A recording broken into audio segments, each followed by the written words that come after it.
What is going on, everybody? Welcome to the Delicate Plan podcast. I'm your channel host, Primitive, and with me, as always, I have Dante. How you doing, Dante?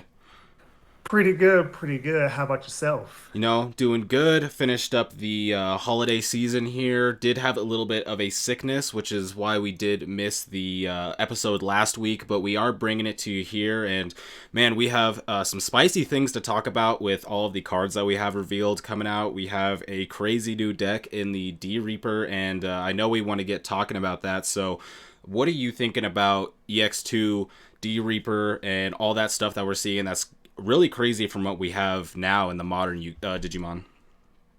Oh man, this deck is very, very unique. I mean, it first of all, the deck has many different ways of generating its own resources.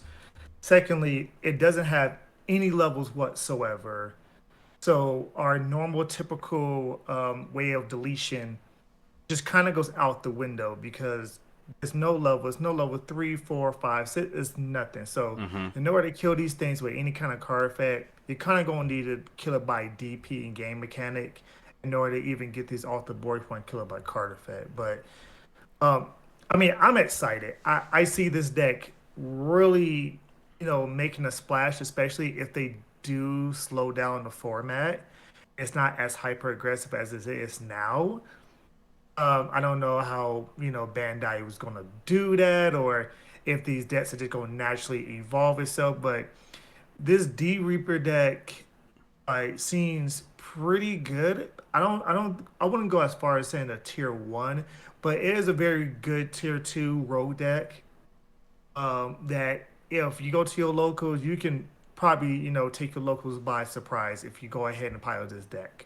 Yeah, I mean, this deck is going to be a deck that's around for sure. I don't know, since we haven't actually played with it yet, how powerful it's going to be with comparison to everything else that's coming out in this set and the previous sets. But when we were just looking at the cards themselves, they're very powerful. We have the Mother D Reaper, who itself is a Digitama, which is something that is completely different from anything we've seen in the game so far. And honestly, I didn't even notice it when I first saw the card come out that it was a Digitama, so I was actually kind of confused on how you were going to play the card until I saw that keyword.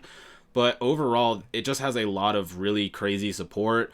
We're going to be having, I mean, just the D Reaper itself, which if you have 7 sources under your Mother D Reaper, you get to play it for 0 with Rush, and then you can unsuspend it and then Rush again. And having something that's swinging for 2 checks at 15k is obviously going to be pretty big because there's not a lot of things in the game that you can hit in security that's going to take it down. And then we have the Adr09 Gatekeeper, which comes out of security, just like Zwart Defeat does without battling. But on play, you get to recover 1 if you have a D Reaper. And then on your opponent's turn, if you have 6 or more sources, you get to have the security attack -1 on all of your opponent's Digimon. So you're going to have this giant Mother D Reaper, which is going to have things like blocker on it. And you're going to have your opponents, all your Digimon, having security attack -1, which is going to make it so that they can't even really go in for big game swings and just really shutting down the game. So it's definitely a giant. It's going to slow down the deck a lot. I think things about like trashing sources might be a little bit more important going into this meta if this deck does start to take over, because the deck relies on Mother D Reaper having a lot of its sources, so if you can kind of limit that, it might slow down the deck. But once I saw the Gatekeeper and the fact that it's a security Digimon that has 11 or 10k and it recovers and does security attack -1, I just thought, wow, this card is pretty insane, and it's gonna make the deck probably what makes the deck really crazy. We have a lot of the other cards like the Searcher that are going to be really good, but the Gatekeeper itself I think is a pretty crazy card. Yeah, it has all the makings to slow the game down, stall the game out until you can get 7 on your Mother D Reaper, drop the Reaper itself, and kind of swing in for a game. Like you said, so ADR02 is a searcher. Mm-hmm. And when you don't have any other ADR02 searcher on the field, you play it for a 1 cost. Yep. So it's highly, highly cost efficient. And then on the play, it draws a card. Yeah. So you're able to actually gain resources heavily with it. And then Mother D Reaper, once per turn, you just go ahead and put, any ADR just Digimon underneath it. So it makes room for if you have two, you play one, draw a card, put it underneath the Mother D Reaper as Digivolution sources, play another one for one, draw a card, and it constantly just keeps everything going. It has its own inherent searcher with pendulum feet, and then Mm-hmm. Bubbles just takes a card from your hand.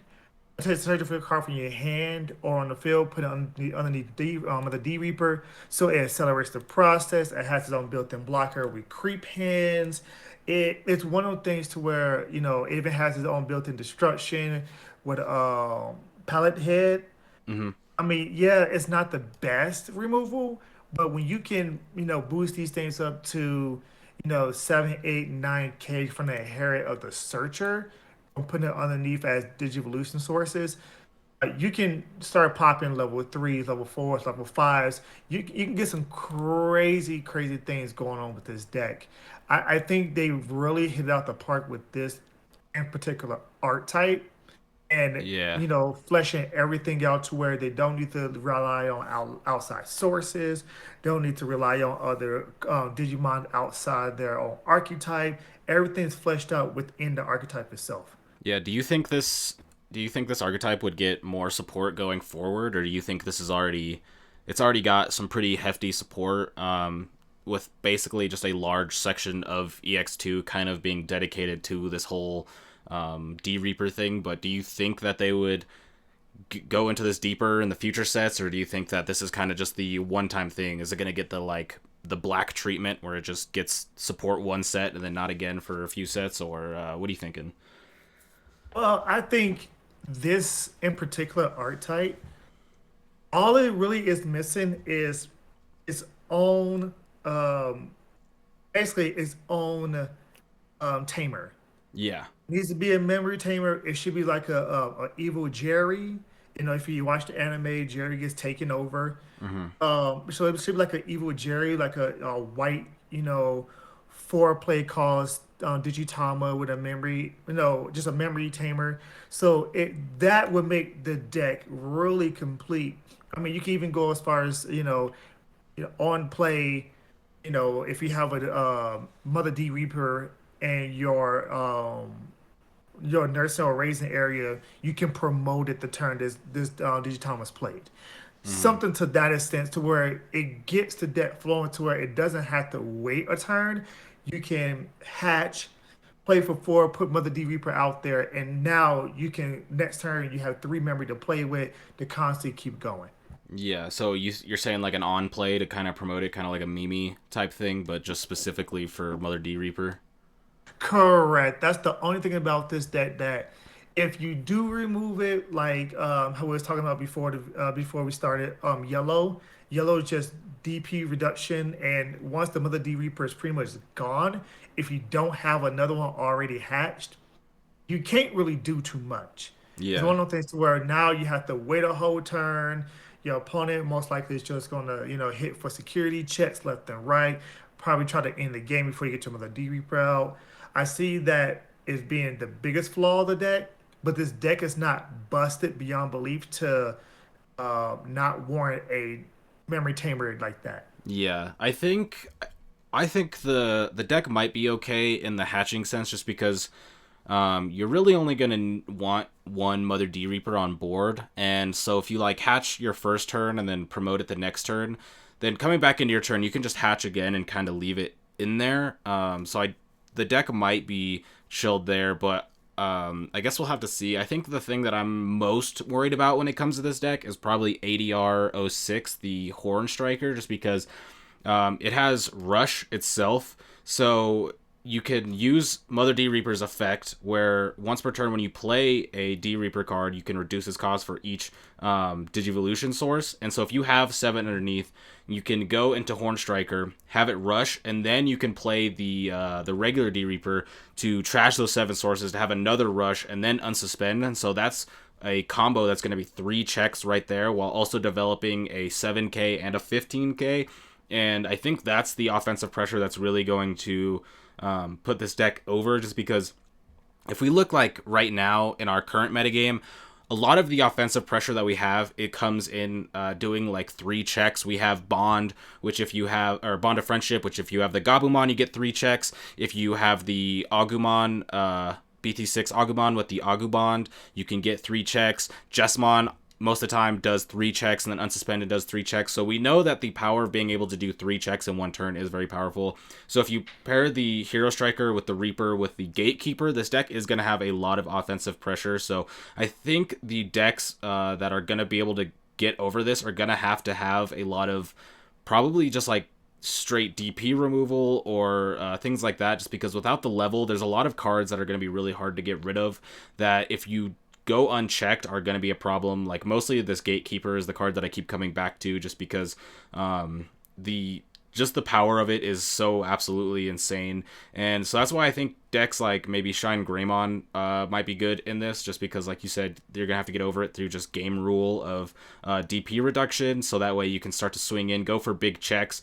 And so the decks are probably going to have to balance both aggression and like aggression and attacking and aggressive defense in being things like big DP removal or being able to have cards that can't be blocked, going for higher security attacks, so that way the security attack -1 doesn't get over you. I've seen a lot of people talk about Jesmon versus this deck. I think that's just because a lot of people have Jesmon on their minds in our current format. I don't know going into EX2 how big Jesmon's going to be, but I know a lot of people have been talking about Judgment of the Blade being a card that will be used a lot, so that way you can get a big Digimon, and then you can just Judgment of the Blade and swing over things like Gatekeeper, and then swing over the Mother D Reaper when you have big boosts and stuff like that. And I think those are the cards that you're going to have to look over. Like you said, this deck may not be tier 1. We're really going to have to see how the set comes out, or the metagame develops with when you count for older sets plus this set. I know that in Japan we can see some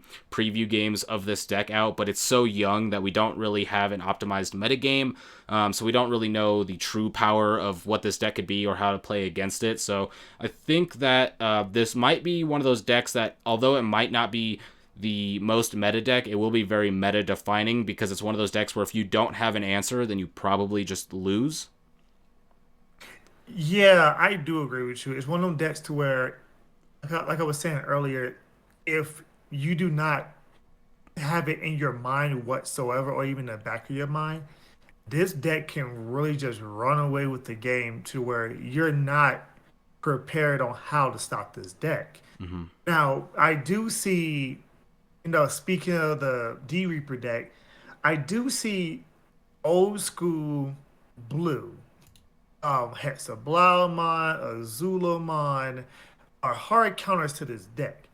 It would constantly just trash the Digivolution sources from the underneath by the D Reaper Mm-hmm. and make it to where their original Reapers are dead in their hand, and make it to where they can never really go above 15K. It's one of those things to where you can really stunt them Yeah. to where none of the Digimons can attack, especially with Azulamon. You get rid of all the Digivolution sources, or they hard play stuff like Mm-hmm. the Horn Striker or anything like that. They can't attack with it.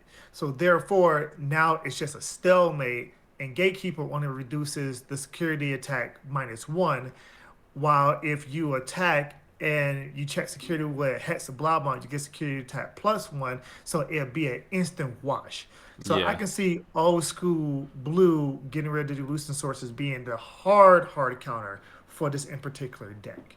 Yeah, I think that the trashing the Digivolution sources could be pretty big. Being able to keep your Mother D Reaper or your opponent's Mother's D Reaper's resources really low is going to be very powerful, because if we look at like Adr08 Optimizer, that card is going to rely a lot on Mother D Reapers on play being able to reduce the cost, so that way you could like play ADR08 and then search, and then you could get out anything like, let's say, Horn Striker, and then that's a rush right there. But the Hexablow could be pretty good, because a lot of these cards are going to be hard played on play, and if you could shut down the attack block with Hexablow, that could be good. Again, it's going to have to come down to how the rest of the metagame works, because just hard countering this, if it doesn't work with what else is in the metagame, isn't going to be as optimal. But what do you think like you build this with? Because you're not likely going to just build D Reaper, where your deck is just white cards, you're going to probably have some sort of backup strategy to it. And I've seen a lot of people be talking about like yellow base, so you can play recovery cards. So that way, if you start to fall behind, you could play things like Magnadramon, or you could have reinforced memory boost and things like that. So that way, you can kind of have that defense through in your security while you're kind of building up this D Reaper that you're trying to build up with your searchers and the gatekeepers and stuff like that, so that you can go for that big turn where you kind of just swing in or make it so your opponent can't really get through. Because if you don't have the ability to stop the D Reaper chain or the Mother D Reaper chain, where they just kind of get sources and all these cards start popping off, it is going to be pretty hard. So you're going to have some sort of backup source for your opponent when they can shut down your Mother D Reaper. And I've seen a lot of the yellow talk, but what do you think that like we might see people playing alongside this D Reaper stuff? Is that's a very interesting question because just sitting here, I noticed the problem with this deck is it really doesn't have any early game pressure, Mm-hmm. but a deck that is very road to niche at best that I know that has very early game pressure is Eosmon. Mm-hmm. So maybe throw in some level 4, level 5 Eosmons and then Mm-hmm. play the 4 memory tamer to where now you have a memory tamer. When you play Eosmon, you can get another tamer out your hand, the level 4 one, or when you attack, you can play another Eosmon. It gives you that early game pressure, and the deck and the engine itself searches itself out. Uh-huh. It's almost like a comp. It's almost like it's complementary to this deck in particular because just like Eosmon level 5, you can have 50 of the ADR02 Searcher in the deck. Yeah. So just having the consistent draw power of the Searcher and being able to constantly put bodies on board and even playing, two or three of the Eosmon for the 5 drop because there's any white Digimon, so Yeah. you can take all these Eosmons and get rid of any threat on the board that you really want to, and it gives you another bigger beat stick outside of just depending on Reaper, outside just depending on Horn Striker to do all your damage. Yeah. I think the Eosmon could work just because you'd be able to use the white card synergy with the Tamers and stuff. My only concern of putting the Eosmon in there is the Eosmon lists tend to have a generally high commitment in the amount of cards that you need to play for it, just because you want to play a decent amount of the level 5s, the level 4s, and the Tamers. You probably wouldn't play the level 6 in this type of build just because you wouldn't really have the room.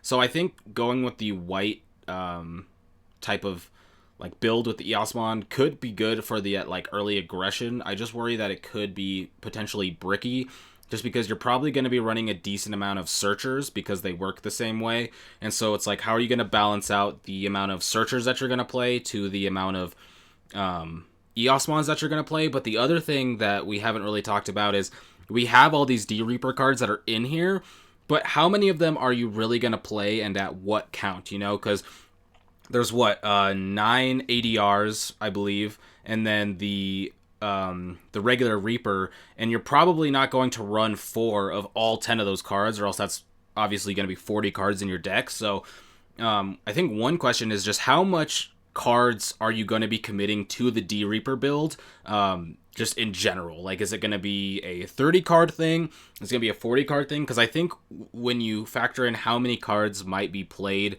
just as the core of the deck, if you have a very high amount of cards in the core, like let's say for example you play a lot of these at 3, let's just say they're all at 3, so you play 30 cards.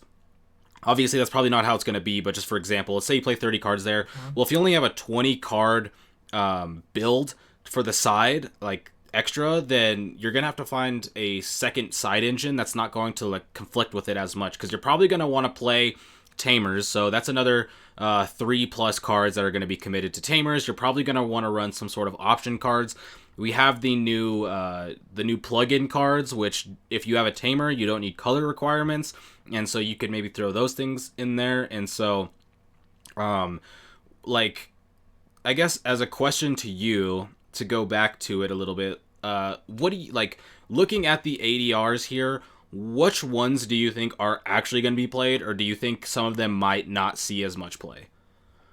Oh, that's a very good question. I really do think that Gatekeeper is an absolute must at four, Yep, just I because the agree. deck is very, very slow and needs that to be hit out security. Because remember, it's stats. This Yep. actually stats. So if you have Oh two, yeah. it's -2 security. Oh yeah. That's amazing. Oh yeah. Um, ADR02 Searcher, I can see this being 15 cards of the deck. Yeah, you could play a Just lot of having the these. ability, correct, just having the ability to play for a one cost, to draw a card, to constantly keep on going and flooding the field. I definitely see that. Um, I mean, your Searcher is Pendulum Feet, but with all the draw power in the deck out with Searcher, Mm-hmm. I don't think that normal searching in Digimon with this is necessarily going to be, a big deal. Yeah, you can play it to get no, a D Reaper and and an ADR02 Searcher Mm-hmm. among them, which is good. So yeah, you can play a few of those in the deck, but I don't think that's a necessary, necessity. Yeah, Horn Striker is is on the definitely same a boat. horror. Yeah, like it's one of those things to where like you have to get going in order for Home Striker to be just good. Yeah, And you have to either some get it off of the optimizer, or you have to just be able to play it with the Mother D Reaper. But both of those really rely on lots of sources on the Mother D Reaper. I could see the Horn Striker being a 2 to 3 of instead of a 4 of, just because it could be a little clunky if you aren't getting up there in memory. Um, and then the optimizer, I feel like the optimizer is one that should probably be pretty high up there, just because you if you can get it to play for like 5 or less with your Mother D Reaper effect, then being able to play this and just get 2 D Reaper cards on the board for the cost of 1 is going to be pretty big at like swarming the board in general. And then that Gatekeeper, I agree that Gatekeeper is going to be at 4, but thinking more about the Gatekeeper, I think with the Gatekeeper, the yellow package recovery does make a little bit of, more sense to support that, just because it's like the same thing in security control. You're playing, I mean, Cordramons and Zwart defeats and stuff that come out of security for free, and so you want to keep that recovery up, get some more stuff out for free. Kind of works the same way with the D Brigade deck. And so I could see if Gatekeeper is that strong, that might be why the people are talking so much about yellow, because you kind of want to support this card enough to where like if you can just get these out with a D Reaper, Mother D Reaper being built up, it's just what does your opponent do at that point? that is true. I do agree with that. Like just having two of these on the board shuts down, a lot of red decks that wouldn't just one shot you. It shuts down a lot of decks that can give something as, inherit plus ones and anything like that. It makes it to where they Digimon pretty much useless when they're attacking a player. I mean, it has so much potential, and like you said, the plugins, just look at the plugins and giving something +1 security, giving something jamming so it doesn't die.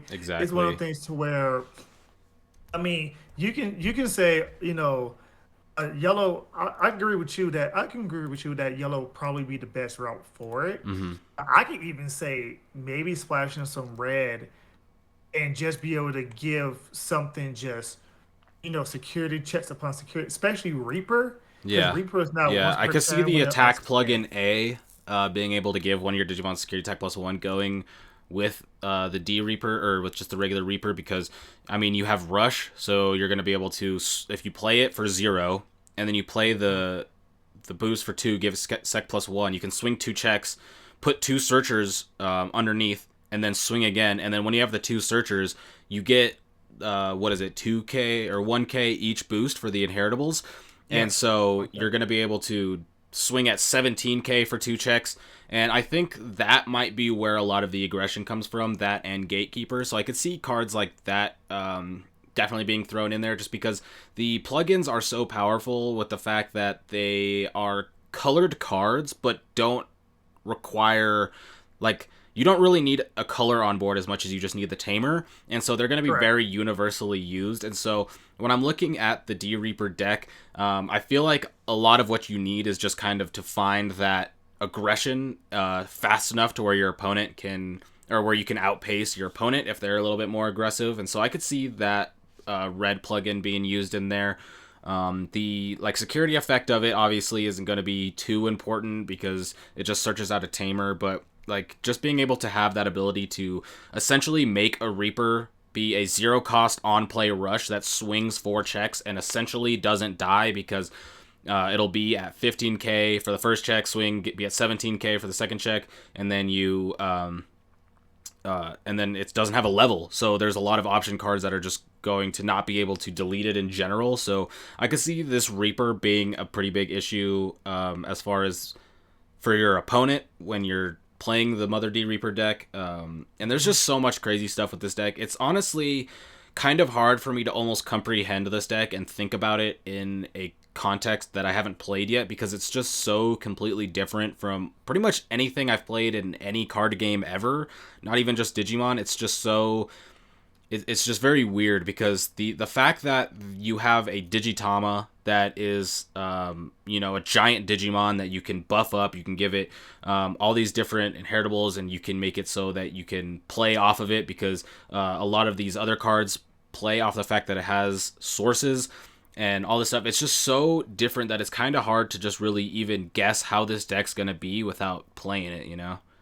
Yeah, correct. And for everyone at home that does not know the inheritable of O2 Searcher, it's all your Digimon with D Reaper gets 1,000 DP. Not Correct. just the one that's it's under, but all of them. Mm-hmm. So while Reaper is attacking for 17, 19, 21k, your Mother D Reaper, your Optimizer, your Horn Strikes also gets more DP. The more DP that the more Digivolution Yep. sources underneath the Reaper. Mm-hmm.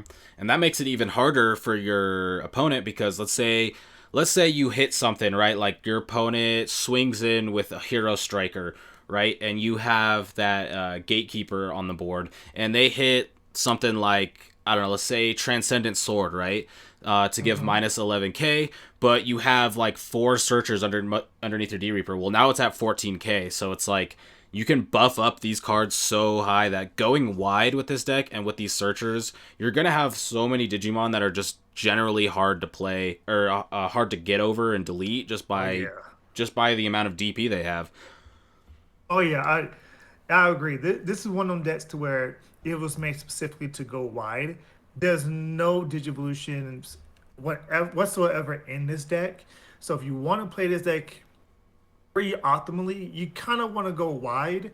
Yeah, I mean, I say maybe since I mean you can probably put in one or two of the Jerry's just to keep on searching. Hmm. But this deck really, it's once you get past turn 4 or 5 and it doesn't die, this deck is just gonna go wild. Yeah. It's gonna get Reaper off. The Reaper can do +1, like the Reaper with the plugin can do +1 security. It can, check you for 17, 19, or even if it feels like, you know, oh, I want to tackle my little ones, but I don't have, there's the plugin that gives a jammy. Hmm. So these, like you said, these plugins are going to be in every deck. I don't see why would these plugins would not be in every deck. Giving something +1 security, giving something jamming, or being able to just, draw a card and then Digivolve a Digimon from your hand with a 3 cost or less, like without paying the cost. Like it's one of the things to where it's gonna be so freaking good. Yeah, I think. I mean, you might not. You mean you probably don't put all the plugins in every deck. I think it's going to be kind of Right. dependent, but I think they are those type of cards where, I mean, if we just look at not even just EX02, we look at like BT7 and beyond, and already what we have out, we already have such amazing tamers out, and we're getting more tamers that are going to be coming in the future.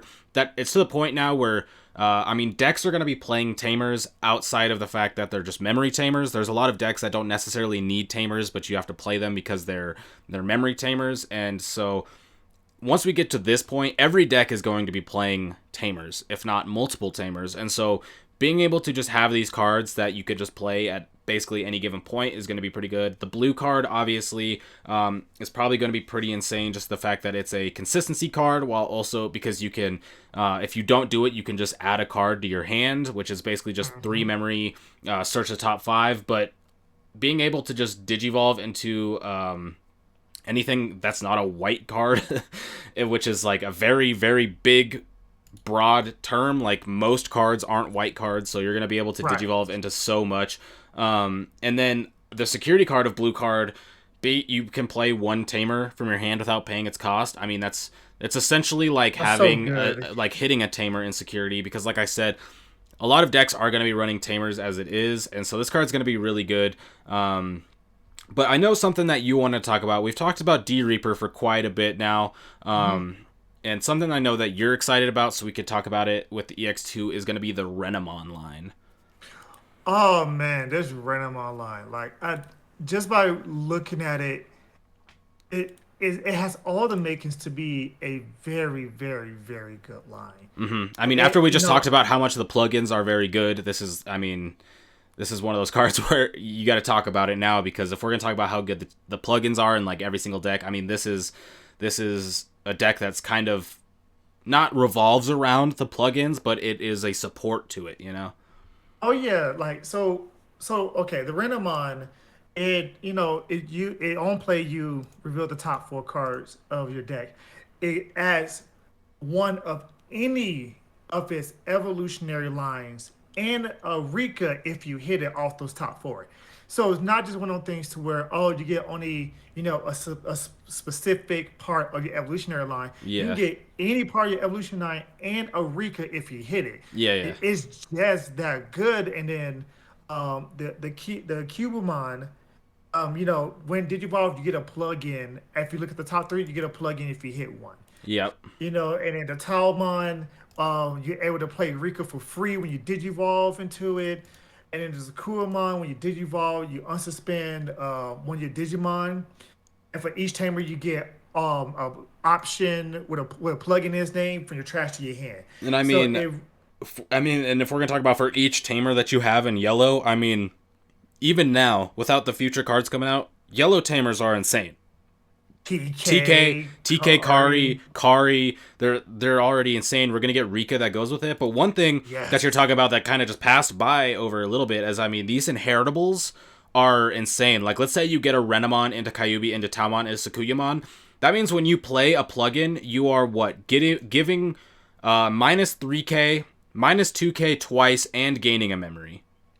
Yes, and that's not even with the whole Sakuramon ability to when you play an option card with a 2 cost or more, one of your opponent's Digimon gets minus Exactly. 3k, so Yep. you're doing 7k just on one evolutionary line for playing an option card. And it's pretty much, for free if you go up the chain properly. So you're basically deleting, level 4, I think all level 4s and some low end level 5s with this evolutionary line. And so it has this built-in spot removal already, and the consistency is just insane. Yeah, and it's spread. I mean, it's not all one effect. So you could give minus 3k with Sakuyamon to 1, minus 2k to Talmon, minus 2k with Kyubimon. I mean, it's like a very, I mean, it's kind of a low grade shine in a way, Yeah. which kind of is funny because this is another yellow mega that kind of works around with your tamers on board, obviously a whole different way. But the other thing that's crazy is it just says a memory with 2 cost or more, which when you read the Sakuyamon, it's kind of obvious that that is supposed to go alongside with the plugins, just because they are 2 cost. But I mean, you're going to be playing a lot of other cards that are higher, or like option cards that can be 2 cost or more. So it's just Memory this boost. is yeah, memory boost. This is just a type of card where if you have this line going, it doesn't even have to be a plugin. Obviously, the plugins work, but it's going to be pretty insane. And then if you have like a better way to gain a bunch of memory, which we know yellow has a fantastic way to gain a lot of memory with its with the tamers, with blinding ray and stuff like that. I mean, the thing with Sakuyamon is its effect is not once per turn. It's just your turn. So if you like bring back a bunch of plugins and then you just start jamming them out, you have like, let's say you go to 6 because you have TK Akari and a TK Akari or something, just for example. You bring them back, and then you just jam out like 2 attack plugins, and then you play like a blue card or something, and then you can swing with the Sakuyamon for like 3 checks or something, and while also getting rid of minus 9k from your opponent's Digimon. It's just there's going to be a lot that this card can do. And I understand why you are so excited about it. I am as well, just because I love yellow. I love things that revolve around having tamers. I think it's a really cool mechanic, but it's just so interesting. And then you just have so much good support. I mean, the Talmon having the Wind Digivolving, being able to play a tamer for free is really nice. It does, in a way, I would say, compete with Yellow Rise Greymon, because Yellow Rise Greymon has a very similar effect, but it just can be any tamer. It doesn't have to be specifically Rika, and it does have the security attack +1 inheritable. So I think the Talmon and the Yellow Rise in this type of build could be competing just a bit if you're trying to get those tamers on the board. But I mean, just these inheritables are insane. The Renamon inheritable is just so ridiculous.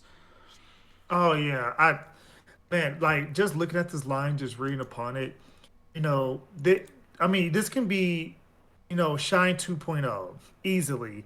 You can even throw, some Shine Greymons up in here, some Rise Greymons, just to have them up in here with this deck. Um, this deck just is any option card.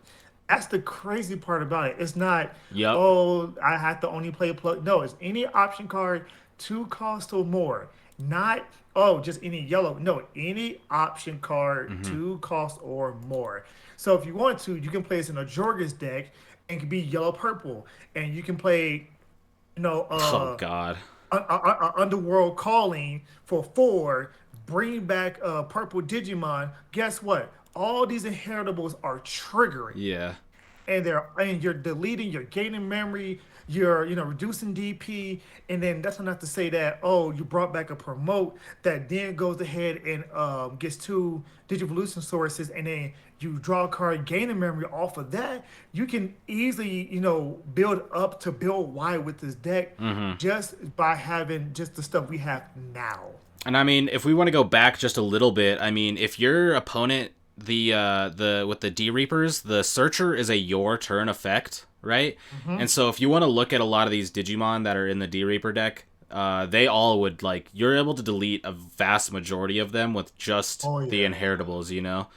And then the one thing that we're just kind of glancing over with the Rika is the Rika's effect of your turn. When one of your Digimon with Renamon, Kaibamon, Talmon, or Sakuyamon attacks, you can suspend it to play a plugin without paying its memory cost. So you're gonna play it for free, and then boom, inheritables pop off. You know?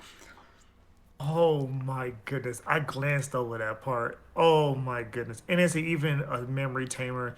Like this deck is gonna be probably the best yellow deck when this drops. Mm-hmm. Like I want to say Shine is still going to be good and great, but I think Shine takes too much setup though. Shine's just one of those decks though where Shine will just always be around because Tamers are always going to be around. Shine doesn't That always is have to be a correct. good deck, but Shine will always be viable. And I mean, viable is a term that can have different meanings for other people.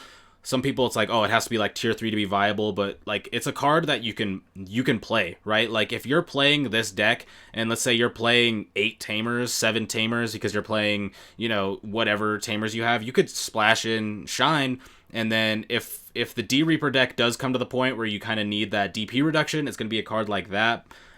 Speaking of Tamers, what do you think of Suzy and Lotmon? Because with the Lotmon, we have a on play recover 1 for free, so it works like the Salamon, but it's on play, so more convenient. But if you play the Suzy Wong for 3, you can just play the Lotmon without paying its memory cost, and if you have 3 or fewer security cards, you get to just recover right there while getting a Tamer on board.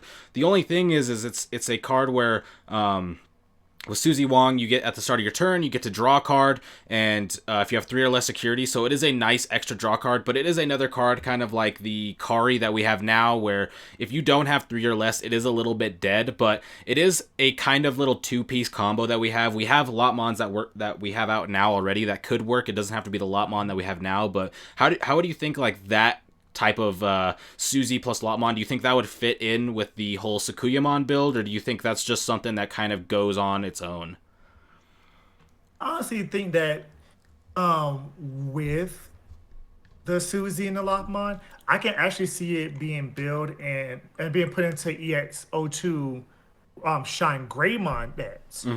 Where it gives you the tamer, then you play the Lotmon, then the Lotmon can either give you can play the +1 security Lotmon, so it gives you security, or you play the Lotmon that we play now, and then Akilamon, you can cheat yourself out up into a level 5, so you don't have to worry about running specific level 4s for a 3 cost. So it's one of those things to where I feel like Shine and Rise can make do better with the Suzy and the Lockmon combos. I can agree with that. I can agree with that because as somebody who's played a ridiculous amount of games of Shine and now 3 different metagames I've played Shine, um, it's just one of those things where in every deck that I play Shine, I always have to play a pretty high amount of recovery cards because it is just one of those decks where you kind of have to set up with tamers before you can really start to get going. Now, obviously, in like the Shine Greymon, and once we get like the hybrids out and stuff, they don't really play rookies as much, so it's kind of a different build. But I think it is one of those things that could definitely work with it, just because it is a slower style build with the Shine in general, just because you need tamers out, and so your opponent's gonna have to swing in, and then you have to be able to stop yourself from being able to get just your opponent going in for game. So I could see this being used. The Suzy being able to draw cards more consistently is going to make the deck more consistently. Lotmon being able to recover itself while also just being a rookie that you could either Digivolve on top of, or that could just be a check that you swing in, because it's one of those Digimon where once you get its on play, it's kind of done its whole deal. Kind of thinking about it, talking about Shine, and we're talking about the Sakuya. What do you think about a Sakuyamon Shine Greymon style build, considering that Sakuyamon is an 11k Digimon, right? So there's going to be a lot of things in security that it will go down to. It's not like the Sakuyamon we have now where we're given -3k to their security Digimon, so it's going to be a little bit scary, but we are having this tamer centric Sakuyamon thing with the option card. So what if you had a Shine Greymon Sakuya type build where Shine Greymon on your turn will get +1k DP for every tamer that you have? So it's like you could go into the Sakuyamon because you're going to be building up tamers, you're going to have these other tamers, you go to Shine, and then you'll be able to swing in for big checks after you play like the attack plugin, so you could give Shine Greymon +1, +2 attack, security attack, while also being at like 16, 17, 18k DP, swing in, and then every time you use this, not only are you getting -4k with the Shine with the Digivolve, but then after that fact, after you do the Digivolution, you can start playing these plugins to buff up your Shine with either security attack or jamming or whatever, while also continuing to give -k DP with Sakuyamon, Taomon, and Kyubimon. Oh yeah, I'm gonna call it right now. I think Shine Greymon and Sakuramon are not going to be tied at the hip when it comes to EX02, for the simple fact that the inheritables don't need Sakuramon in order to pop off. All you need to do is play an option card. Yeah. Them being able to play, Rika for free, which Rika is a yellow tamer. Rika's a memory tamer. Rika gets your plugins. And so it gives Shine Greymon a early game, turn 2, 3, 4, to actually play the game that it wants to. While Shine Greymon drops at turn 5, turn 6, suspending 3, 4, 5 tamers and wiping the board, while Taomon and Cubimon and Renamon, deal with all the problems at the beginning of the game to stun your opponent. It is going to be a wild, wild yellow deck. Just being able to have that option to Yeah. not just depend on tamers, but also to use the option cards or the plugins to hope grind the game out, and then the blue card, the white option card, that card is ridiculous. Like, you play it in any deck because if you have a tamer, it ignores the color requirements, and then it reveal the top 5 and get a Digimon that one of your Digimon can digivolve into, Yeah. and then digivolve Th- into it. Like, Three memory, what? reveal the top five, Digivolve into Shine.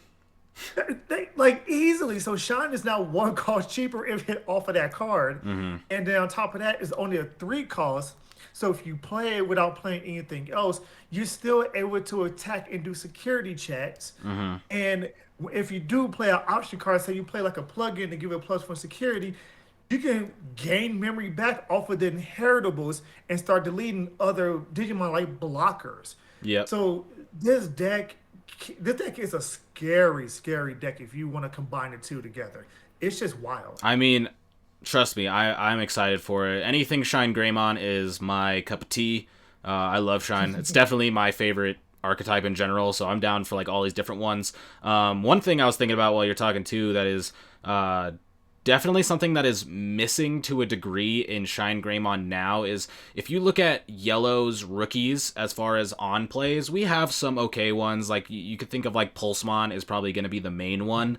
But because of the fact that there aren't as many crazy on play effects, Shine Greymon decks usually shy away from like the Angelomon with the play level 3 inheritable, but if you were gonna Yeah. try and maybe play that in this thing, I mean, we have a Lotmon and a Renamon, which both have very powerful on play effects that are just naturally work with this type of deck. So I feel like when it comes to this type of deck, there's already a lot of support with the cards that we have out right now, and then once we start getting into the like BT7 and beyond where we have all the tamers and the hybrids, I think this deck is going to be pretty sick. I don't know how, going back to it, I don't know how powerful a lot of these decks are going to be just looking at the cards without playing the games themselves and stuff like that, but it's just something where it seems to be so like cohesive together that it just kind of, the deck just builds itself, you know. Oh yeah, like and we didn't even mention that Pokemon, which is the I was Digitomic. gonna bring up When, Pokemon. when you play it, when you play a option card, two costs more, you draw a card. Mm-hmm. So I give it to Bandai. I think they really looked at the first three, four sets and said, we need to do something about this. Because if you don't know that, if you see how the game is fleshing out, even in TCG, Mm-hmm. Bandai hates Rookie Rush. A lot more cards have inheritable destructions to lower threes or 4,000 or 5,000 lower Digimon with DP. Like they do not like Rookie Rush. They do not like player made decks. I mean, yeah, money wise, you know that a lot of companies want to flesh out these archetypes to have the player base, look into the archetypes and see the different mechanics and game play styles. But when you have a player made deck, it can be a gift and a curse. People Mm-hmm. love innovation, but at the same time, if the deck is so dominant, you don't want to end up with hitting more cards like we already got, hit on the ban list as it is right now with two Yeah. of them. Because, they was busted and we knew it was going to be busted. I think they really are fleshing out their archetypes extremely well, especially if you look at BT6 and going forward with the Just Mons. That was fleshed out very, very well. Mm-hmm. You know, and then we have the Guildmon lineup, and then we have the hybrids with the Ancient Beetlemon lineup. Like, I think that's going to be a very good deck. You see Postmon, it has its evolutionary line. Just they're really doing the archetypes very well to where it doesn't feel stale. Yeah, yeah, that's true. I do think that, like I said, I kind of called it the black treatment earlier, where it feels like in the sets that we've had now, each set black kind of gets its own little thing, but doesn't really Yeah. get support for it till a little bit later. I think with the X antibody stuff that's coming out, they do flush it out a little bit, but I do think that with looking at this set, there's just a lot that like it's different than a lot of other card games. I feel like where if you look at a new set that comes out 4 or 5 sets after, like let's say let's compare EX2 to BT5, right? If you look at BT5 meta and you look at EX2 cards, there's a lot of cards in EX2 that just really work well with stuff that we had in BT5, right? So Right. there's a lot of Yeah, it's definitely like a lot of support just for stuff in the past, which is good because in a lot of other card games, when a new set comes out, a lot of times older decks just kind of go away. Sometimes decks will get stronger, sometimes decks will come back, but a lot of times there'll just be decks where they're around for 1, 2 metas, and then they're kind of irrelevant because they either get power crept or they're just other decks do the similar thing but better. As to where in this game, it looks like a lot of the older stuff is going to be viable, and cards from like BT1 or like 1.0, 1.5, and stuff like that are still going to be viable come 6 to 8 months from now, which I think is really good because that makes it so not only is it makes the game cheaper in a way because you don't have to continue buying stuff every set just to be able to play the game because you need like every single card. But it's also going to make it so people who go away from the game for a little bit and come back are going to have a better time being able to like build a deck, you know? Oh yeah, yeah, I do agree. I like that they're giving or paying homage to older archetypes. Uh huh. And like I do feel like the EX series are going to be just direct support for older archetypes that might need, extra support or more fleshed out cards. I look at EX01. We have Tyrannomon. Mm-hmm. Tyrannomon was almost forgot. It was totally Oh forgotten my about god, yeah. after BT3 came Yeah. out. Uh huh. But now that you got the Tyrannomon that able to play the Tiger for free when digivolving, Mm-hmm. you're able to go ahead and play, red green because it can digivolve from a green or a red Digimon. It's one of the things where I think what they're doing is these EX side sets are going to give the certain archetypes the necessary boost to not really become meta viable, but to keep up, to keep it tier two, to keep it To give it rogue, a to chance. keep it one of it. Correct. Like, I mean, because look at the Gargemon line. No one's looking at Bergemon and Gargemon, Mm-hmm. but they got more support up in EX01. Yep. So people might look at it like, oh, what does these cards do? Let me see about the whole Beomon line. Mm-hmm. Maybe I can build something around it, or it'll be a complementary engine, all that kind of And stuff. that's a really good thing if we just want to go out of the competitive realm in general. I think being able to make like tribal lines viable for people who just want to play, who just enjoy card games and want to use their favorite Digimon, you know. Right. I think that's a good thing because there are like the Tyrannomon. Like if you made a Tyrannomon deck right now, it would be in a competitive tournament viable situation. It would be awful. Like it would not, you Yes. would not be able to, and even when you get support, it's still probably going to be in that general plane where the top tier decks are probably going to be better than those tribal decks. But if you were able to like take somebody who's like, I want to play a Tyrannomon deck, then they could at least have a chance versus their other friends who might not be as competitively mindseted and stuff like that. As to where now it's like if you give two people who don't play that much and you give one of them a Tyrannomon deck and you give the other one Gabu Bond, there's still going to be a completely one-sided match just because of Yeah. just general card by card strength, just individually. Yeah, I do agree, but I will say to that point that the color blue is going to be the top dog, if not top two color, period, from this point forward to the foreseeable future.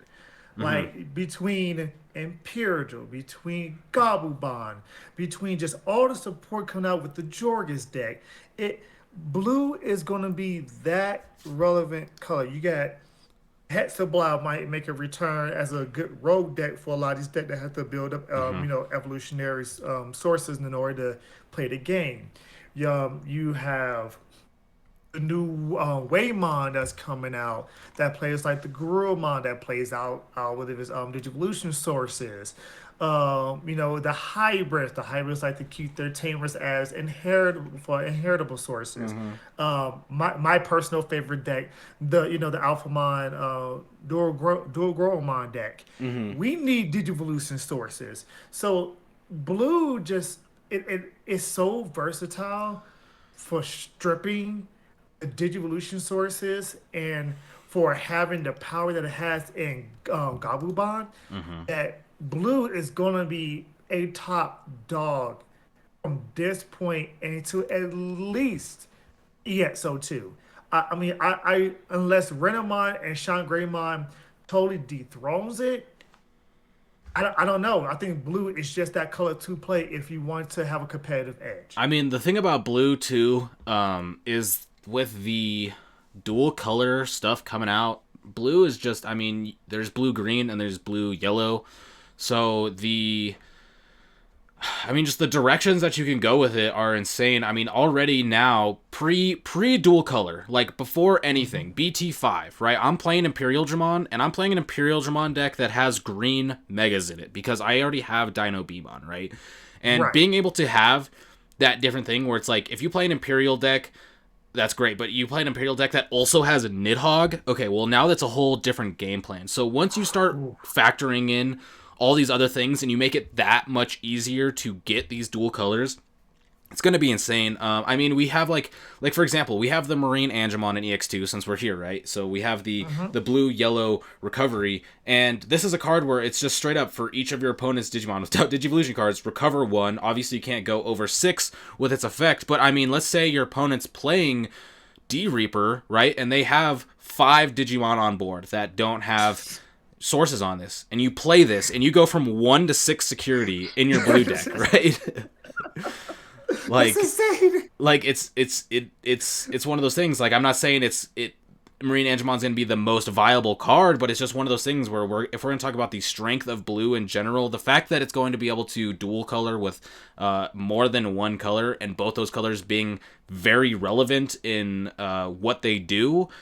I mean, I have to agree with you that blue is very strong. I've already kind of been on that train. In BT5, I obviously played a lot of Lord Nightmon. Everybody saw my Lord Nightmon stuff. Everybody in our local area, I'm sure, wish that I didn't play Lord Nightmon, but after a while, I switched over to Imperial, mostly because I just kind of got bored of playing Lord Nightmon because it just felt so one-sided. Like most matchups, it just, I mean, unless somebody was playing like green or Rookie Rush, it was kind of just solitaire a lot of the times. And so I switched over to Imperial, and after playing a lot of games with Imperial and going deep, I was just like, man, blue cards are just so incredibly powerful, especially now when we're looking at like Bond. I mean, we talked about this the last podcast about why is Bond of Friendship so much better than Bond of Bravery, and it's just blue cards are insane. Hammer Spark, insane. Kakai's Breath, insane. We get Ice Wall next set, insane. Probably maybe the Yes. strongest card in the whole game coming next set will be Ice Wall. And it's like, Yes. and then we have Davis. So Davis is insane, especially when we get blue green. That's insane. We have, like, I mean, we just get so many cards for blue that are just Yeah. so incredibly powerful that when I was playing Imperial, it really opened my eyes to blue, because for a while I was like, I'm just a yellow player, right? This was a little bit more before I started doing a lot of the YouTube stuff, so I was really just playing the one deck, and I was like, yeah, I'm just a yellow player, and stuff like that. But now I'm like looking at it and I'm just like, maybe I'm just a blue player, because like the card strengths are absolutely insane. And I mean, if you just look at the archetypes that we have, it's insane. Like, Imperial was strong last set, even if it did have a bad matchup to Lord Nightmon. It had a very straightforward line to beat Lord Nightmon just because of the power of the cards like Jamming Vmon. Like, Jamming Vmon was an insane card. Hammer Spark is Still always an is. insane card. Once Ice Wall comes out and you pair that like you Ice Wall your opponent and they have to pay 2 attack, and then let's say they hit Hammer Spark. Okay, they just had to pay 4 memory to attack. And it's like, it's just blue is insane. And it's only going to get more crazy, even just not even looking at EX2, because if we look at EX2, the blue cards themselves aren't, that broken, right? Right. Like, there's nothing super duper crazy about them in EX02, but it doesn't have to be, right? Like, if blue got crazy stuff every single set, then it would probably be unfair, because as of right now, I mean, Gabubond feels so far ahead of every other deck, in my opinion, that if we had any other stronger cards than we do now, it would be messed up. And the fact that we get Ice Wall next set, plus a better Gabumon and like all this stuff, it's like, bruh. Yeah, yeah, I agree with you. It like, and this come from a purple black player. Mm-hmm. Like, blue is just crazy. And then like, we haven't even talked about the powerful, powerful armor Oh release my god. cards, the armor digivolution cards That's a whole nother that podcast. right, like even like most of them are blue. So it's one of the things to where if you're going to be in a competitive light and competitive scene, pick up blue right now before a lot of these, especially Imperial Dramons, like and especially the Pyro Dramons, the David. Like I just did a market watch. Davis is at $12, $13 right now for one rare. I know. Like And it's it's because it gets so insane. strong. It's that, and that's one of those things that I was saying. We get so much support for older cards that I mean, dude, have you seen Security Attack +1 Greymon right now? The one that comes Yes, from the I starter did. deck. It's It's it's twenty on my dollars. it's on my market watch. Like at the time, it was like 17, $18. And I was like, why? Why is this card so much? If you need to buy the structure deck, go buy the structure deck. It's two in there. Yeah, Like exactly. I can that's literally, pure value. like right now, most places you can go buy a starter deck and make like a $20 profit.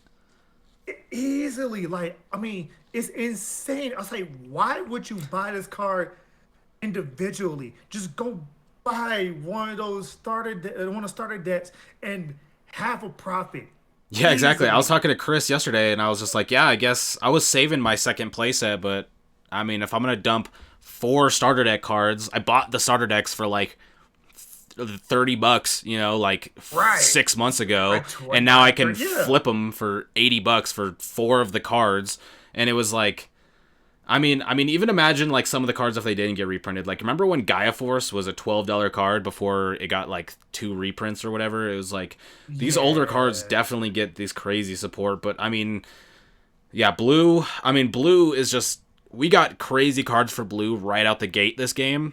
Like right when this game dropped, we already had blue cards. Each set, we're getting more crazy blue cards. Davis is a card that probably, I mean, $12 Davis is probably, like, we're going to go to the point where when dual color comes out, like that Imperial deck comes out, I'm sure people are going to be going back to being like, man, I wish I bought Davis when it was cheap. Talking about like $12 Davis. It's gonna be 15, When twenty like, yeah, dollars. when me and you, I mean, I got my playset of Davis for like probably $1.50 a piece, and so it's like, Right. and it's what else is going to go up. And the thing is we've seen, I guess something we could touch on really quick, talking about cards that go up. I mean, we had the announcement of Beelsmon Blast Mode, and the Beelsmon that came out skyrocketed in price, insanely Yeah. high priced, like instantly, because it's one of those things where it's just like people are prepping now, and the price is gonna spike and then probably go down and then spike again, and so. These older cards are definitely getting support. I mean, Gallantmon Crimson Mode's coming out, so Gallantmon prices are going up. Gallantmon prices already went, like, all these red cards spiked super hard when we had that Guilmon announced that was going to be able to Highest 10, warp up. $11. I know, yeah, I know. It's What? it's it's insane. So yeah, the game's definitely supporting older stuff, which again is good. I think it is just good. I as somebody who played pretty much every card game to at least some sort of competitive degree in my past, my biggest problem, and I kind of went into Digimon with the same mindset, is that I would kind of like lock into one thing. And so I was talking about, I was a yellow player, is how I kind of identified back in the game, because I was like, oh, that would be the cheapest way to do it, is like just be like, I Right. play this color and blah blah blah blah blah. But it's like one of those things now where it's just, you don't have to do that. If you just kind of hold on to your cards that you have now, they might just get better in the future, because like, let's talk about the Beelsmon. We have Blast Mode. Well, the regular Beelsmon was never really a good card in my opinion. Obviously, some No. people played it, but I mean, it's okay. People are playing it in Three Musketeers right now because you're already playing like 6 to 8 Impmon naturally, so you can warp up, and you got the better Impmon from this set where you can like bring back your Beelstar, so you can like place Impmon, bring back a Beelstar, warp up to a Beelsmon and stuff like that. But it wasn't that great. But now, boom, Beelsmon Blast Mode comes out, and then we get what is it, I and Mako, and it's just Yes. like those two cards come out, and boom, Beelstar is now a card that just like went up like 180% in price because its viability with the announcement of this card went up so high. How viable is it going to be? I don't know. But if you look at Blast Mode, being able to go for an Impmon and then warp up, skip all your Digivolution sources, just warp up into Beelsmon, and then you swing, and then you can go into blast mode, and for every 10 cards in your trash, it gains sec plus 1, and you're playing purple, and as somebody who plays purple, you would know that your trash gets 30 cards in it pretty quick. Easily. So it's just like, okay, now I have this 15k level 7 that took me like 3 turns to get into, and now I swing for 4 checks, and when digivolving, by the way, I get to delete all your opponents with the highest level. So it's just like you have a couple big things out there, like a couple level 6s gone. Yep. Yep. It's so, oh my God. Like, I was looking into it and I was like, this is crazy because what they're doing with purple, they're trying, like I said, they're paying homage to the older sets. Because if you look at, I want to say it's BT7 with the My Oldest Mine stuff that's coming out. Um, No, not BT7. With the my Osmond stuff coming out, Yep. how they want to play their team out the trash, how they want to constantly, trash things. But now you having these purple Digimon that don't trash from your hand, they trash from your deck. So when it comes to EX02, you're going to have a solid core that wants to be trashed from your deck to do any kind of crazy stuff. And they're supporting this deck 2, 3 sets before this even comes out. And Yep. purple loves trashing. And if you give us the ability to trash from the deck rather than trash from my hand, it's just gonna make it that much faster. Yeah, and the EX02's got the Corona Destroyer too. So it's when it's trashed from your deck, Yeah. gain a memory, and so it's like they're like being able to support trashing, because I mean we already saw this in BT6, right? It got a whole new dynamic of like when you trash cards from your hand, you're getting extra effects, as to where in the past you were just kind of trash one, draw one type stuff, but now it's like trash one, draw one, gain a memory, pop a level 3, stuff like that. So when you pair that up with stuff where it's now, when this is trashed from your deck, gain X effect, I mean, purple is getting a little bit of its own buff with this whole Beelsmon itself. I feel like just the blast mode itself kind of makes its own archetype, and obviously it's already been getting so much support from other stuff that it's like you can go pretty crazy. And then I mean, with the Beelsmon in general, we got a new Beelsmon in EX2. We were talking about the older one just because it can warp, which makes it a little bit more accessible, because you can, I mean, we talk about bricking, right? You brick because you either like missed one step. Well, if you can skip the champion ultimate phase, well, that's, I mean, if you could, just going straight from rookie to mega is pretty big deal. And so we were kind of just talking about it, but I mean, there's the whole other Beelsmon, and so when you play this and like this style deck with the new Beels mode, it's like a whole deck. And so yeah, I mean, it just goes back to us talking about how I think you're just correct that these EX sets definitely just support older archetypes very, very, very well, and especially things that I feel like aren't strong right now. Right. Like it. Oh man, it's insane. Like, I mean, I saw the retaliation stuff that's coming out in EXO1, and I was like, okay, that seems pretty cool, but we need to find a way to trash it a lot more. And I remember looking at it, and the news came up, or the new Beelzemon stuff, and I was like, wow, they're really building a deck to where you literally now can mill, and you can see all your resources, pop the resources back out with, like, Underworld's Calling, or I can't remember the other card that brings back a level 5. But it's one of the things to where now you really do play out the trash. Instead of having stuff stuck in your hand, you constantly mill at the top of your deck. You play the Impmon, delete you attack for security, hope it gets deleted, mill at the top 3, go ahead and be able to gain memory, play this, pop that, get all, yeah, it's going to be a very destructive type of deck. Yeah. And I think Beelzemon Blast Mode is now the new level 7 for purple when EXO2 comes out. If you're not going to be able to afford the Zort defeats. Yeah, So and now it's another Zord defeat's that card where Zord defeat will probably be good forever, forever. Yeah. just because the security Digimon thing is great, right? That's a plus side. But as we talked about at the beginning, there's tamers for so many good tamers coming out now. So the ability to digivolve into a level 7 for 3 opposed to 6 is one a big thing. Being able to pop a Uh-huh. tamer is a pretty big thing, and then being able Oh to um, I mean, come out of security is a pretty big thing. So it's like, I I, I agree with the blast mode being potentially the new premium level 7, as far yes. as like for a little bit.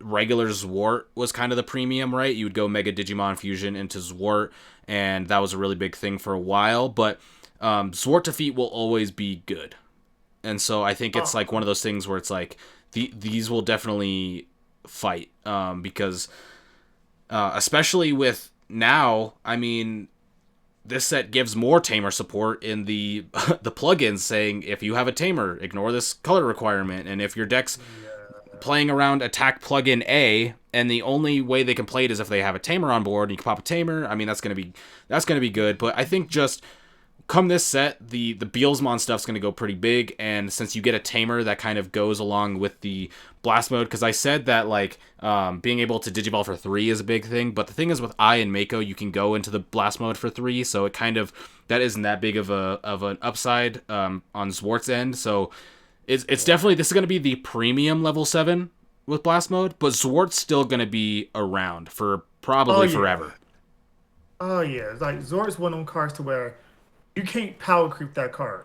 Because if you power creep that card, Oh you're my gonna make god, it already does any so much. deck We didn't even mention it's on right. deletion.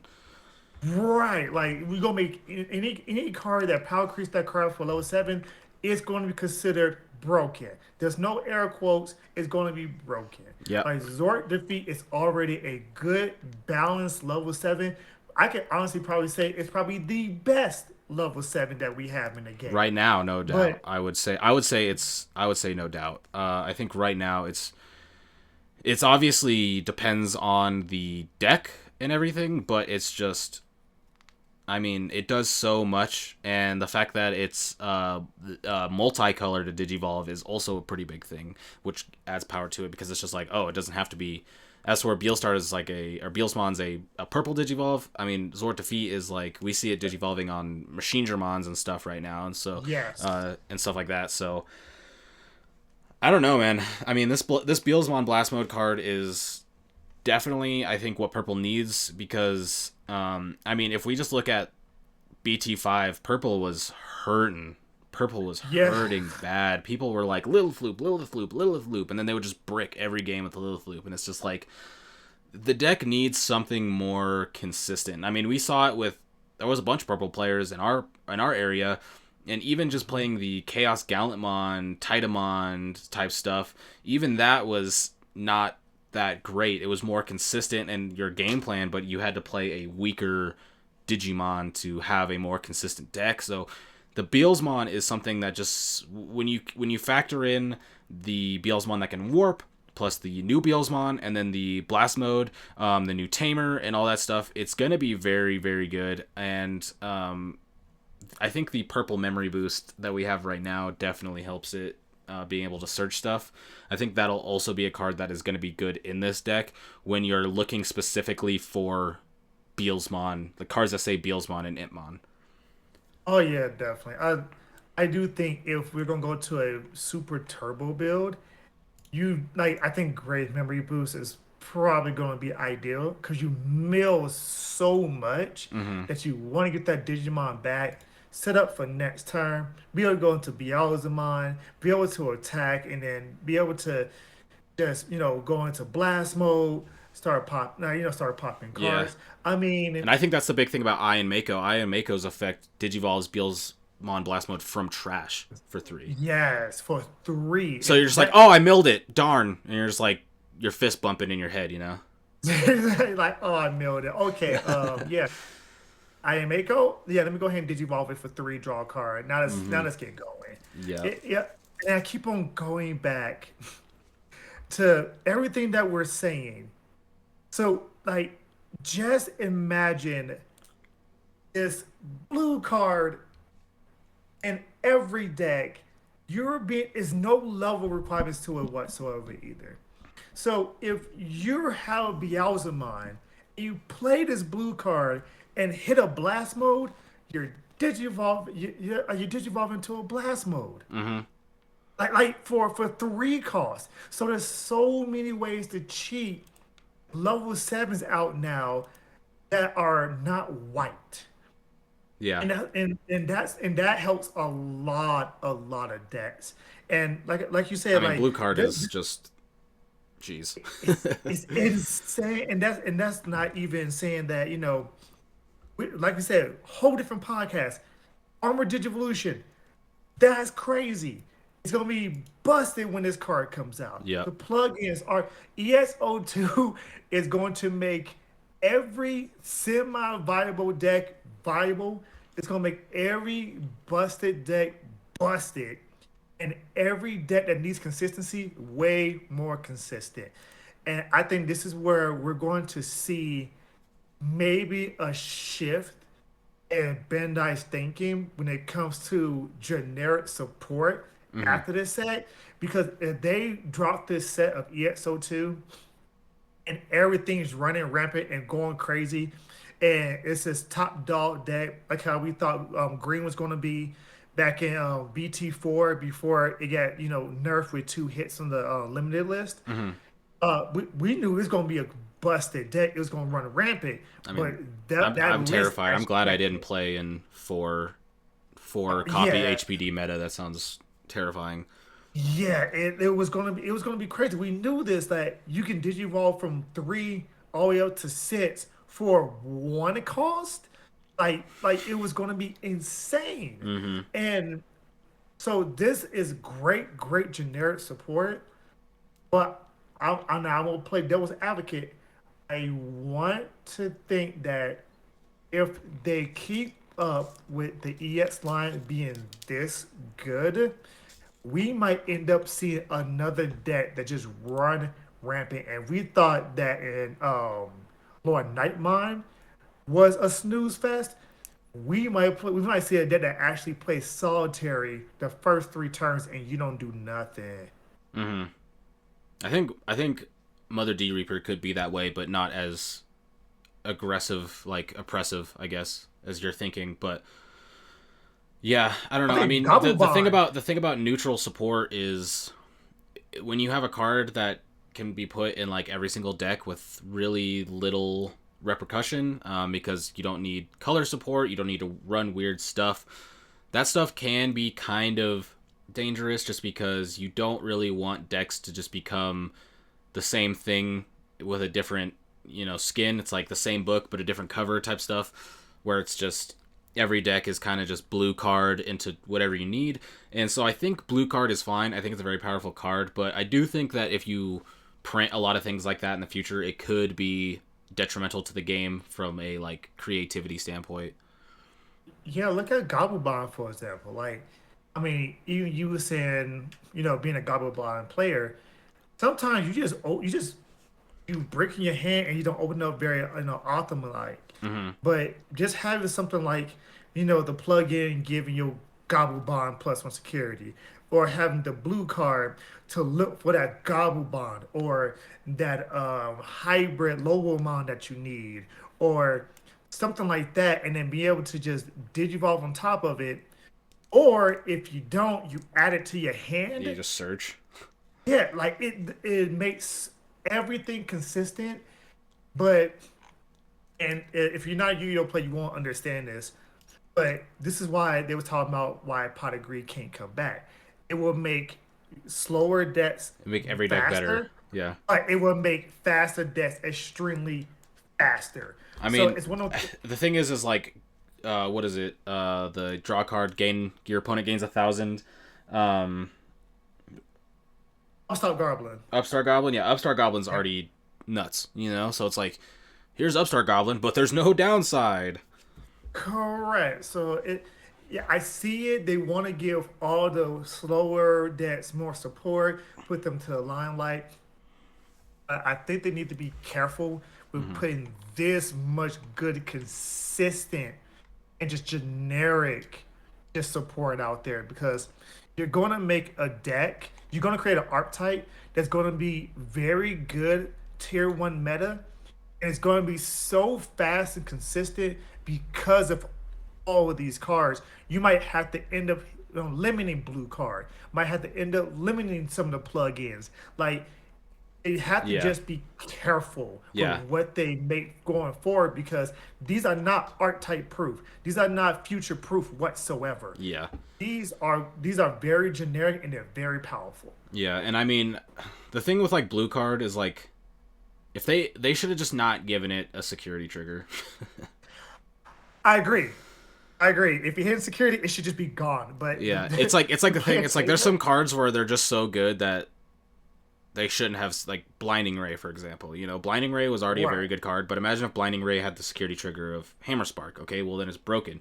Blue card's a card where you're gonna be able to play it in like every single deck because, like I said, when you have a Tamer, you can just ignore require color requirements, and so it's like okay, that's great. But now it's like if it's in your security, it would be a dead card, but now it's just like, oh, now I get to play a card for free. And so you blue card, and then you get to play Davis, and then Davis activates, and then now you're at, it's like, there's just, I think the security trigger is where the carefulness should come from. I think having cards that are just dead in security is a good thing Right.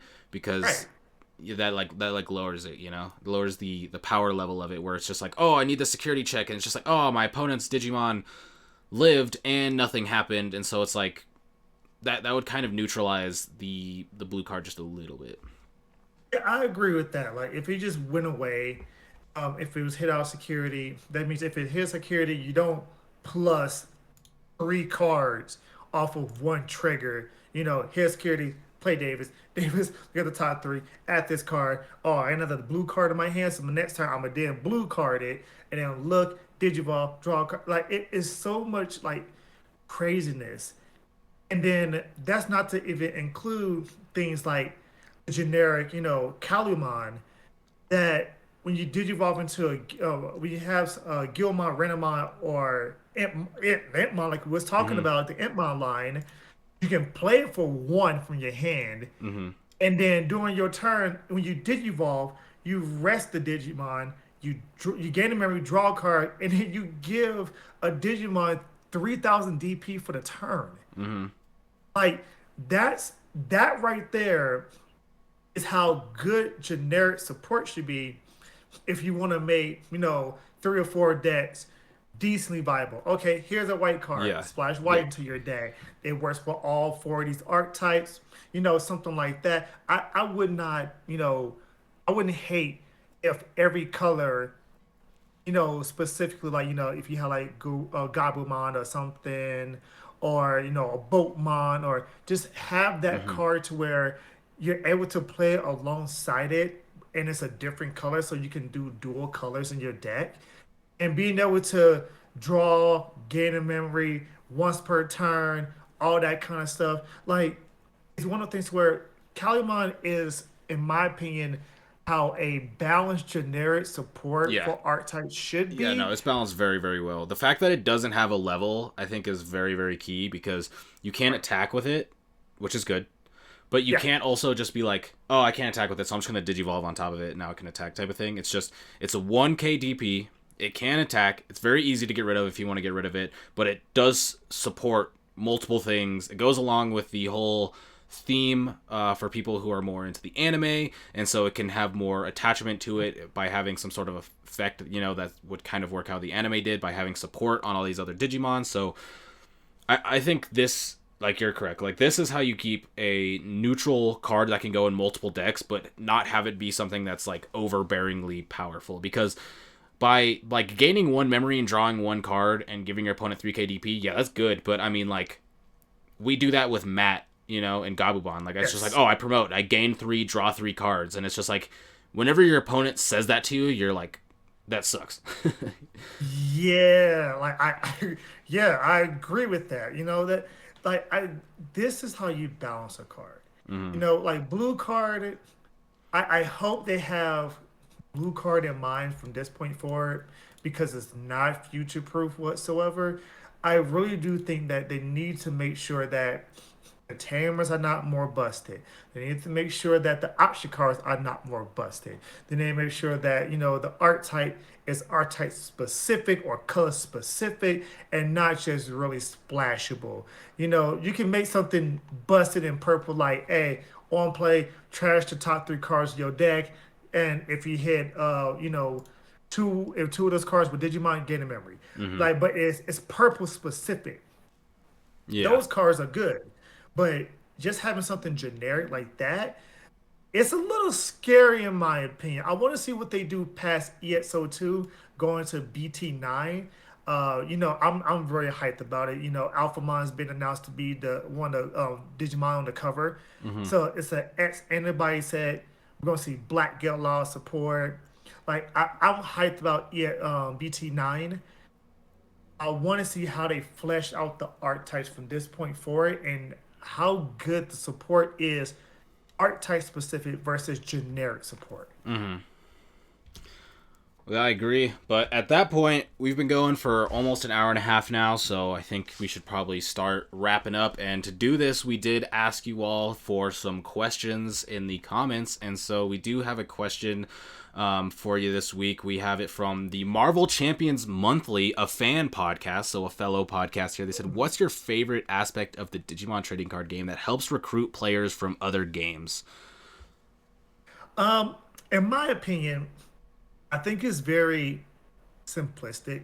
I think a lot of other card games, when you break outside of your opening hand, there's really nothing else to do. And I think Bandai really did take something from Dragon Ball to where they made like, okay, we need to make sure that it can't be like Dragon Ball Super, Mm-hmm. but it needs to be one of those things to where no, they rewarded for playing the game. So being able to digivolve and constantly drawing cards, being able to now gain memory, it's very simplistic when you throw somebody a deck and you teach them the basics. It's very easy for them to pick up on. Like I tell everybody, if you want to play Digimon, find you one or two level sixes, and we can build a deck around it. Mm-hmm. And we can make it as consistent as possible. That way, you can play your favorite Digimon. They're printing all the Digimon that we see in the anime. They've been printing Digimon that they just created, and I think it's Gaiomon. Mm-hmm. Uh, Yeah, uh, they got uh, all the new Ghost Game stuff that was right, announced as like promo cards and. right. Like that is the kind of thing that, and I brought over a few people from the Yu-Gi-Oh side, our locals, Mm-hmm. and they're playing Digimon. And I got two more people that's asking me, hey, what deck should I build? I'm like, okay, what's your play style? And different play style. It's so versatile that you can come in as this being your first TCG and do great. Or you can come in as this being your fifth or sixth TCG like myself Mm-hmm. and still do great. Yeah. It's very balanced. Yeah, I have to agree with that. I think for me, I'd have to agree that the simplicity of the game can be very appealing to other people, but I would go from it from like a different standpoint where it's like, let's go. I mean, we both played Yu-Gi-Oh, right? And Yeah. if you go to a Yu-Gi-Oh tournament and you go up to a judge, right? That judge who had to take a test and do all this stuff to be certified still probably doesn't know every single interaction in the game because of timings and chains and Yeah. card text and where the comma is, blah, blah, blah, all that stuff. It can get very, very complicated, and it can make learning the game a little bit intimidating just because there's so much that you have to know, and if you don't know it all, people can kind of take advantage of you with that ruling and stuff. As for Digimon, the way the game works is once you learn the things like turn player priority and like stuff like that, it's very simple, and you're going to be able to make a lot of ruling calls yourself. I kind of like help as a judge kind of part-time at some of these locals that we go to, and most judge calls are just like a 1 to 2. It's just like a yes or no thing, and here's why. It's like it's not Right. like a very deep. It's just like, okay, this happens first, and then this happens, and then that happens, and a part of that is because there's just obviously not as much interaction on your opponent's turn, or like your opponent can't interact with your turn very much outside of like cards like Purple Kari or Purple Mimi and stuff like that, or like Judgment of the Blade, where if they hit it out of security, stuff like that. So there's less interactions, but I think that is something that is good for other people, because you can kind of get into Digimon and you don't have to play it like it's a job to be able to show up to events and be able to compete at like if you wanted to do well, you don't have to study everything. You have to watch matches every day and read all these card texts and stuff like that. And then the other thing is, what you kind of talked about, is if you pick megas, you can kind of just build a deck, because with Digimon, it's not tribal based. It's not like, okay, I want to build a Greymon deck, so the only cards I can play are Agumon, because Agumon can only digivolve into Greymon and stuff like that. It's just like, no, Right. Agumon can digivolve into whatever level 4, and then that can digivolve into whatever level 5. So it's like, the way you build decks is just more simplistic. The way the game plays out is a little more streamlined and a little more simplistic. And I think that's something that is very good, because if you look at things like Yu-Gi-Oh! And Magic, or even kind of Card Fight Vanguard, these older card games that have so many sets come out and have these very intricate interactions, it can just be very intimidating for somebody to come from another card game into the card game if they don't have like the resources to have somebody kind of hold their hand through it. As for with Digimon, I mean, you and your homies can go get a starter deck, and you learn the first few interactions, and then you're kind of good. You only have to have a few things that you really need to learn after that. All right, I do agree. I think the inherited portion of it really does help as well. Because, I mean, there's only one quote unquote missed timing, and that's Mm-hmm. with the Guildmon and Chaos Gallantmon. But outside of that, you can activate your inherits as you see fit in the proper windows. Mm-hmm. So it's not like, oh, I missed the timing on this. It's like, no, I'm gonna activate this one, Mm-hmm. do this. I'm gonna activate this one, get a memory. I'm gonna activate this one, trash one, activate this one, the draw one, then I'm gonna activate this one, the draw one. It's one of the things where it's very simplistic, but it has a very high skill ceiling Mm-hmm. when it comes to what all you can do. And that's what makes this card game very, very great. Yeah, yeah. I do think I think you can also miss timing with the Marcus Ancient Greymon thing too, but that's just, I think that's the only other one that you can miss timing Ah, on. okay. So I So figured I'd. two out of like 1,000 Yeah. cards that we have. Yeah, exactly. It's very, I mean, it's something where it's like, if you didn't just like, if you're not like me and you go on like the Digimon card game Facebook and just see people who get into these really weird situations, you never would really know about these type of missing timing type things. But yeah, but with that being said, do you have any final words for us, Dante? Um, EXO2 is crazy. And I can't wait to talk about Armor Evolution and that's the podcast. That's going to be wild. Mm-hmm. Yeah, and as for myself, I have to agree there. We EXO2 is very crazy. Everything we went over definitely excites me, I would say. There's nothing Hmm. in here that really worries me about the game outside of maybe the blue card, but it's not worrying enough to where I feel like it's going to just ruin the game. It's something that the card might be a little powerful. It might be something that they look to limit on a ruling standpoint, or something like that. But as for the most part, EXO2 looks very good. It looks very fun. The fact that a lot of other stuff is getting support, and we have this new crazy archetype in the D Reaper is very exciting to me. But overall, it is going to be very cool. So if you all enjoyed, please like and subscribe. We are going to be bringing this to you every week. Obviously, we did mess last week because I was sick, but as long as nothing crazy comes up, we are going to be having this to you every week. And we love doing this, so we'd love to get your guys' feedback about everything. Let us know anything you enjoyed, anything you didn't like, anything that we could improve upon, and we will definitely take that all into consideration. A lot of you have been asking us to put it on Spotify and other things like that. That is something that we will be working on. It is a little bit of a timely process, so it will take a couple weeks to get it all approved and get everything on there. But once we can, we will be having the podcast both on YouTube and Spotify. We will upload the older episodes that aren't on Spotify yet, like this first episode, the first episode, and this now second episode will also go up there once we get that all set up. So we will have that all for you. And once again, make sure to leave us your questions if you have any that want to get answered for next week, we will go ahead and grab one or two of them, get those answered for you. And yeah, with that being said, this is going to be our episode of Delicate Plan for the week. I hope you all enjoyed, and we will catch you next time. I am Primitive. All right, I'm Dante.